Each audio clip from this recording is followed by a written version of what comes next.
ખબર છે, ક્યારેક એકદમ સાદી અને સરળ લાગતી વાર્તાઓમાં જ જીવનના સૌથી ઊંડા પાઠ છુપાયેલા હોય છે. આજે આપણે એવી જ એક વાર્તાને નજીકથી સમજવાના છીએ, જેનો આધાર એક બહુ જ સરળ પણ શક્તિશાળી વિચાર પર છે. આખી વાર્તાનો જે મૂળ વિચાર છે ને, એ બસ આ એક જ વાક્યમાં સમાઈ જાય છે: વહેંચણી એ જ કાળજી છે. પણ આ ખાલી શબ્દો નથી હો, આ તો એક આખી વાર્તાનો જીવ છે, જે આપણને એક બહુ જ જોરદાર પાઠ શીખવે છે.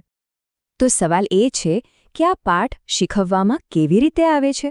ચાલો આ વાર્તાની દુનિયામાં જઈએ, અને એની શરૂઆત થાય છે એક ગામના એક બહુ જ સરસ વાર્તાકારથી.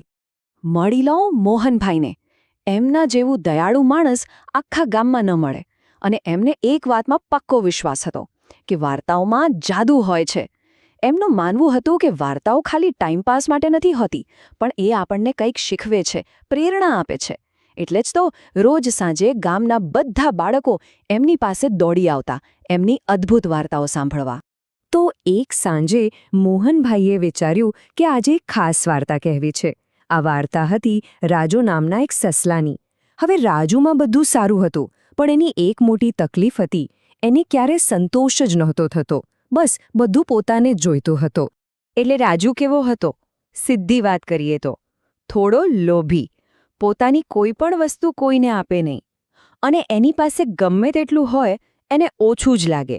અને આ જ અસંતોષ આખી વાર્તાનો મેઇન પોઈન્ટ છે. તો મોહનભાઈ વાર્તા આગળ વધારે છે કે એક દિવસ આમ જ ફરતા ફરતા રાજુને એક જાદુઈ બગીચો મળી જાય છે. ગાજરનો બગીચો, અને એ પણ કેવો, જે કોઈ પણ ઈચ્છા પૂરી કરી શકે. બસ આ જ તો એની જિંદગીનો ટર્નિંગ પોઈન્ટ હતો.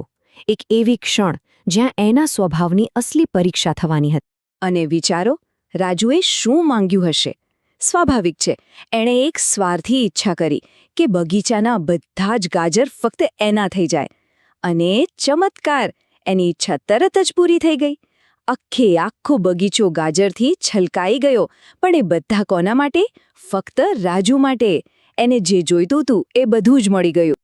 પણ શું બધું જ મળી જવાનો મતલબ સાચી ખુશી છે? અહીંથી જ વાર્તા એક નવો વળાંક લે છે. હવે વાત આવશે સ્વાર્થની કિંમતની. અને સાચું કહું તો વાર્તાનો અસલી પાઠ તો હવે શરૂ થાય છે. પણ એ જ કહાનીમાં ટ્વિસ્ટ છે. રાજુ પાસે ગાજરના ઢગલે ઢગલા હતા, પણ એના ચહેરા પર ખુશી નહોતી. થોડા જ વખતમાં એને સમજાઈ ગયું કે આટલા બધા ગાજર એકલો તો ખાઈ જ નહીં શકે. એકદમ એકલો પડી ગયો અને ઉદાસ રહેવા લાગ્યો. એની આ સંપત્તિએ જ એને એના મિત્રોથી દૂર કરી દીધો હતો. અને અહીં એક મોટો સવાલ ઊભો થાય છે, ખરું ને, કે કોઈ વસ્તુનું સાચું મૂલ્ય શું છે? જો કોઈ એને કોઈની સાથે વહેંચી જ ન શકે, જો એનાથી આનંદ કે મિત્રો ન મળે, તો પછી એનો શું ફાયદો? રાજુને જે ખાલીપો લગી રહ્યો હતો ને, એ બસ આ જ સવાલ પૂછી રહ્યો હતો. તો જુઓ, અહીં બે રસ્તા બિલકુલ સાર દેખાય છે. એક રસ્તો છે સ્વાર્થનો, જે ક્યાં લઈ જાય? એકલતા, ઉદાસી અને ખાલીપા તરફ. અને બીજો રસ્તો છે વહેંચવાનો, જે ખુશી, મિત્રતા અને આનંદ આપે છે. આપણો રાજુ એ પહેલા રસ્તા પર ચાલી રહ્યો હતો. તો હવે આગળ શું થયું? રાજુને થયેલો આ અહેસાસ એના દિલમાં એક મોટું પરિવર્તન લાવે છે. હવે વાર્તાનો ફોકસ બદલાય છે, અને આપણે જોઈશું વહેંચણીનો અસલી આનંદ. અને આ જ તો આખી વાર્તાનો સૌથી ખાસ હિસ્સો છે. અને આ પરિવર્તનની શરૂઆત ક્યાંથી થાય છે ખબર છે? એકદમ નાનકડી ક્ષણથી. એક દિવસ રાજુ એના મિત્રો એટલે કે ખિસકોલીઓને જુએ છે, અને એ બિચારા ભૂખ્યા હતા. બસ એ દ્રશ્ય જોઈને એના દિલમાં કંઈક થયું. એને દયા આવી, અને ત્યારે એને પહેલીવાર સમજાયું કે પોતે કેટલો સ્વાર્થી બની ગયો હતો. તો રાજુનું પરિવર્તન કેવી રીતે થયું? સૌથી પહેલાં તો એણે પોતાની ભૂલ સ્વીકારી. પછી એણે એક મોટો નિર્ણય લીધો, પોતાના ગાજર બધા સાથે વહેંચવાનો. અને જેવો એણે આમ કર્યું, એને સમજાયું કે આપવામાં જે આનંદ છે એ લેવામાં નથી. એને આપવાનો સાચો આનંદ મળ્યો. અને આ ઉદારતાનું પરિણામ શું આવ્યું? અરે વાહ! એ સાચા અર્થમાં ખુશ થયો. એવી ખુશી જે એને ગાજરના ઢગલા પાસે ક્યારે નહોતી મળી. એને સમજાયું કે વહેંચવું કેટલું જરૂરી છે. એ એક સારો અને દયાળુ મિત્ર બન્યો, અને બદલામાં એના મિત્રો એને જીવથી પણ વધારે પ્રેમ કરવા લાગ્યા. આ હતી એની અસલી કમાણી, એની સાચી સંપત્તિ.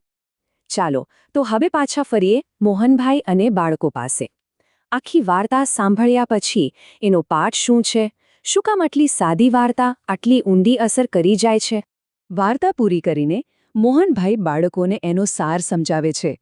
એ કહે છે, બાળકો, યાદ રાખજો કે વહેંચણી સુખ લાવે છે અને દયા મિત્રતાને મજબૂત બનાવે છે.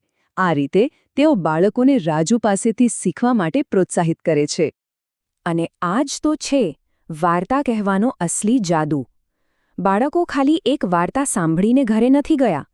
એ લોકો એ વાર્તાનો બોધપાઠ, એનો સાર પોતાના દિલમાં લઈને ગયા. અને હવે એ તૈયાર હતા એ શીખને પોતાના જીવનમાં ઉતારવા માટે. અને આખી વાત આપણને એક સવાલ પાસે લાવીને ઊભા રાખી દે છે. એવી કઈ સાવ સાદી લાગતી વાર્તાઓ છે જે આપણને જીવનના સૌથી મોટા પાઠ શીખવી જાય છે?